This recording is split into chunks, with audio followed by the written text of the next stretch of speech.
ورحمه الله وبركاته. كي دايرين؟ لاباس عليكم؟ نتمنى تكونوا بخير. اليوم غنقدم لكم وصفه باللحم برقوق، يعني كيجي يعني طريقه سهله تحضير، ويعني العراضه دغيا كتوجد يعني بسرعه.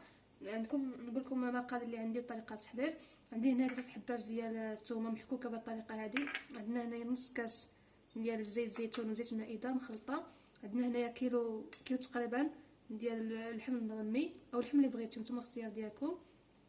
عندي هنا توابل، عندي هنا معلقه ديال السكينجبير، معلقه صغيره ديال الكركم، معلقه صغيره ديال قزبر يابس، ومعلقه نص معلقه صغيره ديال عندنا هنايا معلقه معمره ديال القرفه، وعندنا هنايا معلقه صغيره ديال الريبزار او نص اللي كيبغي بزاف الحر يزيد اكثر. عندي هنايا معلقه صغيره ديال الملح على حسب الذوق. وعندنا هنايا 2 حبات ديال البصله محكوكه مزيوبه بالطريقه هذه. كنجيبو الطنجره ديالنا او الكوكوط اللي بغيتي وكنديروها اللحم، كنزيدو عليها 2 حبات ديال البصله محكوكين، وكنضيفو نص كاس الزيت مائده وزيت زيتون كنخلطوها، كنضيفو واحد شويه د الملحه، كنضيفو الملحه نتوما واختيار ديالكم يعني حسب الذوق. شويه هكذا بطريقه باش كتبدا هذيك كنخليوه يتقلى مزيان. كنشوفوه يتقلى مزيان ونتلاقاو ان شاء الله. كنضيف واحد شويه ديال الثومه محكوكه بالطريقه هذه، نخليوها تشحر مره اخرى. بعد ما خلينا هاد اللحم والبصله كنضيفو التوابل اللي تكون كامله، تخليوه كامل. كنضيفو واحد المعلقه صغيره ديال راس الحانوت، كنضيفو واحد المعلقه صغيره ديال راس الحانوت وكنحركوه مزيان هاد التوابل حتى كتشوفوا تخلطوها مزيان. كنديروا الطريقه هذه وكنقلبوا هاد اللحم باش تلاقط.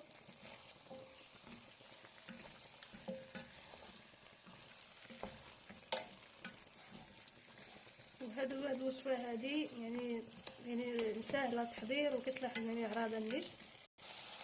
بعد ما قدنا التوابل ديالنا بهذه الطريقه هذه، دابا غنديروا الماء.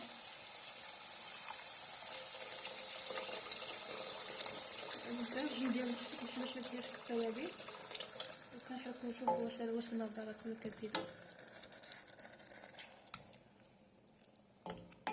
كنضيفو الماء مازال،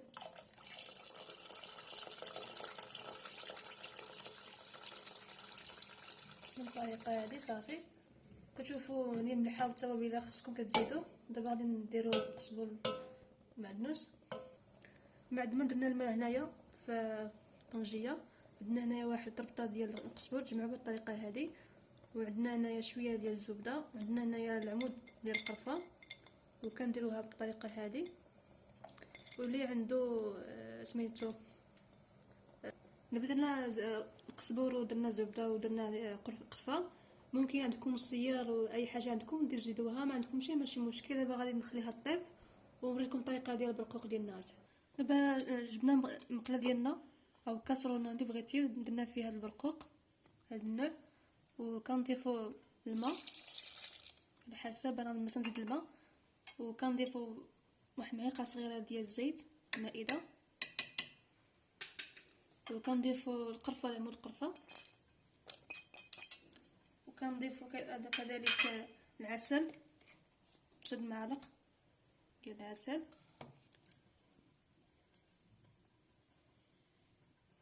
والعسل هو اللي كيعطيك هذيك اللمعات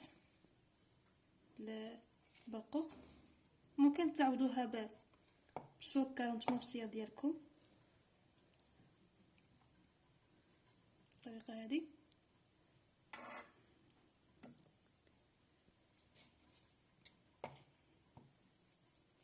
معلقه ثالثه،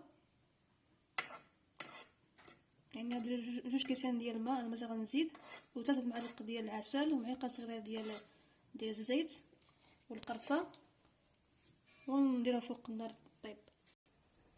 بعد ما جبنا اللوز ديالنا درناه في الماء سخون بغليان، وحيدنا القشره ديالو بهذه الطريقه هذه، وما تخليوها بهذه الطريقه هذه، ما تفكوهاش. ودابا غنجيبوا المقله كنجيبو المقله او الكاسرونه اللي بغيتي، كنديرو زيت يكون بارد، يعني ضروري يكون زيت بارد. كنحركو بهذه الطريقه هذه. وكنجيبو اللوز ديالنا ويتقلى ونطلقوه ان شاء الله. بعد ما درنا اللوز ديالنا يتحمر كنجيب الطريقه هذه بصافي غادي نحيدوه. درنا البوسق ديال الطبينه كتجي بهذه الطريقه هذه، كتجي ملمعه وكنخليوها الطبينه مزيان حتى كتشرب لينا. ولا شفتونا طابت لكم كتحليو لي طابت لكم، مازال ما طاب لكم تخليوها طيب لكم ونطلقوها ان شاء الله. بعد ما طيبنا البوسق ديالنا كتجي بهذه الطريقه هذه، كتجي ما شاء الله كتجي غزاله، كتجي يعني كتبري بهذيك العسل ديالنا. دابا غنصايب لكم مشماش مره ثانيه بحال الطريقه ديال البرقوق. كنجيبو شويه ديال المشماش يابس بهذه الطريقه هذه شحال ما حبيتو. كنزيدو واحد شويه ديال راس ديال القرفه على حسب، ونزيدو الماء. كنضيفو السنيده 3 المعالق كبار ولا العسل نتوما الاختيار ديالكم. من بعد ما يطيب لكم شتيوها خصها شي حلاوه كتزيدوا لها. دابا بعد ما طابت لينا المشماش ديالنا بهذه الطريقه هذه عسلناه، يعني كتجي ثقيله. وكما درت الطريقه ديال البرق درت الطريقه ديال المشماش. دابا نوريكم الطريقه ديال التقديم ديالنا، ونوريكم القديم كي داير. بعد ما طابت لينا اللحم ديالنا جات الطريقه هذه المرقه كتجي خفيفه، او باش تقلوها كتخليوها كطيبوا مزيان باش كتبقى لكم البصله. ودابا الطريقه ديال التقديم ديالنا بغيت نوريكم الطريقه ديال التزيين ديالي برقوق ومشماش. زينا المشماش بالكركاع، قطعناه من الوسط اصلا مقطع، درنا فيه شويه ديال الكركاع، وجبنا شويه ديال البرقوق لويناها في شويه جنجله محمر بالطريقه هذه، واللوز حمرناه بهذيك الذهبي وبرقوق عادي. دابا الطريقه ديال التقديم ديالنا في التوصيل ديالنا. بعد ما حيدنا اللحم درنا في التوصيل الطريقه هذه كنجيبو مرقه كندورو بها. ممكن تقلوها نتوما، اختي انا خديت شويه خفيفه.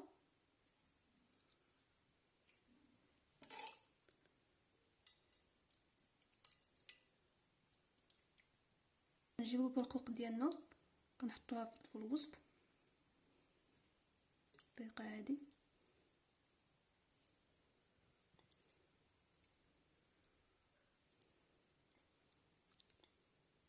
كنجيو في الوسط نيشان باش ما نديرو ديك البرقوق اللي مدور فيه الاخر.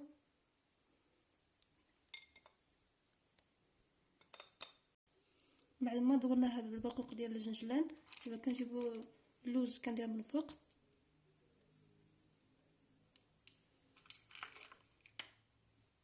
كنجيبو المشماش ديالنا درنا بهذه الطريقه هذه كندوروها كنضربوها على اللحم كامل.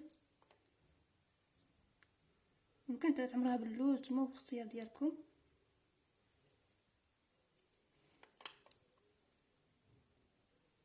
يعني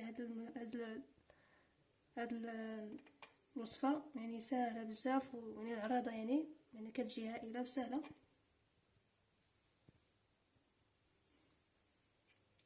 الطريقه هذه بعد ما كملت التزيين ديالنا بهذه الطريقه هذه المشماش ممكن تزين بالطريقه كما بغيتيو.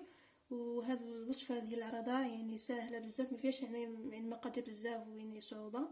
وكنتمنى يعني اي واحد شاف هذه الوصفه يشارك معايا ويبارطاجي مع اهله وصحابه واخوات اللي عندي الناس قدام. واللي اول مره غادي يشوف القناه ديالي يشارك معايا ويبارطاجي مع صحابه واهله كذلك. وغاني العشاش باش يوصلوا الجديد ديالي ان شاء الله. وان شاء الله يعجبكم الوصفه هذه وبصحه وراحه، وان شاء الله في وصفه جديده ان شاء الله. والسلام عليكم ورحمه الله.